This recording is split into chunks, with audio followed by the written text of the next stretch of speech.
vamos comemorar pelos outros, né, Carol? Bom dia para você, bom dia a todos. Carol, boa sexta-feira. Vamos lá, fechar a semana, Isabel.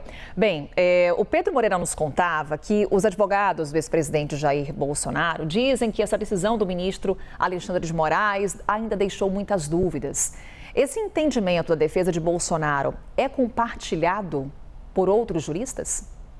É compartilhado sim, Carol. Muita gente que eu ouvi ao longo de toda a quinta-feira, depois que saiu esse novo despacho do ministro Alexandre de Moraes, usou algumas palavras que vão justamente nesse sentido. Uma decisão que foi vista até como um pouco confusa, talvez até como parte de uma estratégia também do ministro Alexandre de Moraes, me apontaram alguns juristas, outros usaram a palavra subjetiva. Do meu ponto de vista, Carol, e ontem a gente estava na cobertura, eu, Larissa Rodrigues, Elisa Vec, Clarice Oliveira, a gente estava ali todas juntas lendo essa decisão do ministro Alexandre de Moraes. Fica uma dúvida sobre como que você pode categorizar quem são esses terceiros. Porque o ministro Alexandre de Moraes, ele foi ali muito sagaz, digamos assim, quando ele afasta qualquer tipo de proibição de Jair Bolsonaro de dar entrevistas. Isso, politicamente, ia ser usado como Moraes está me censurando, Moraes está atacando a nossa liberdade de expressão.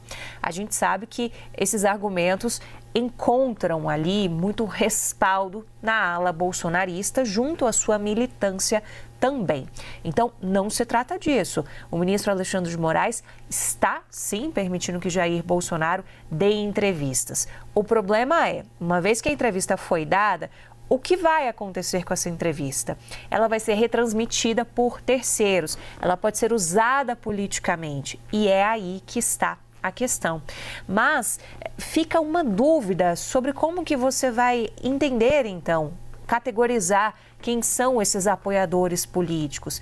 São aliados de primeira ordem, eles precisam ser políticos, tem que ser filiado a algum partido. Isso ficou um pouco subjetivo. Dá ali a alguns juristas a impressão de que isso vai ter que ser analisado caso a caso. Chama a atenção o fato de que a própria defesa do ex-presidente Jair Bolsonaro não veio a público comentar essa decisão, não soltou nenhuma nota à imprensa para dizer o que achava da decisão do ministro Alexandre de Moraes. Então a defesa está nesse momento estudando o que fazer, estudando os próximos passos. Tem um ponto que é você conferir também que haja liberdade de imprensa. E me chama muito a atenção quando o ministro Alexandre de Moraes cita as milícias digitais. Não custa lembrar que tem inquérito lá no Supremo Tribunal Federal há bastante tempo que mira justamente as milícias digitais. Então, o que Moraes está dizendo é que essas falas de Jair Bolsonaro não podem ser usadas para municiar as milícias digitais.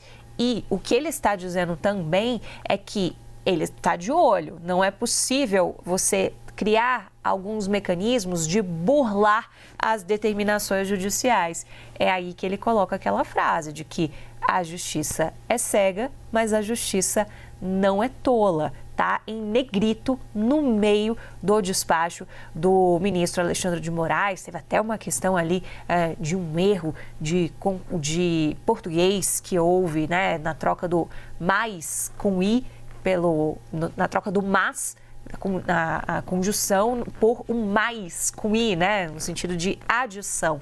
Então, depois ele até corrigiu ali esse ponto específico do português, mas isso foi explorado um pouquinho também por alguns críticos do ministro Alexandre de Moraes. Então, essa frase ali no meio da decisão, ela é muito simbólica, porque ali o recado está claro. Não venha burlar, porque se burlar, a próxima consequência é a prisão preventiva. Você deve se lembrar, Carol, que ao longo da semana a gente foi analisando juntas aqui essas possibilidades e muitos juristas já falavam que Alexandre de Moraes adotaria um caminho cuidadoso, adotaria um caminho de meio termo e foi justamente isso que o despacho trouxe. Só que foi tão cuidadoso a ponto de ainda gerar algumas dúvidas.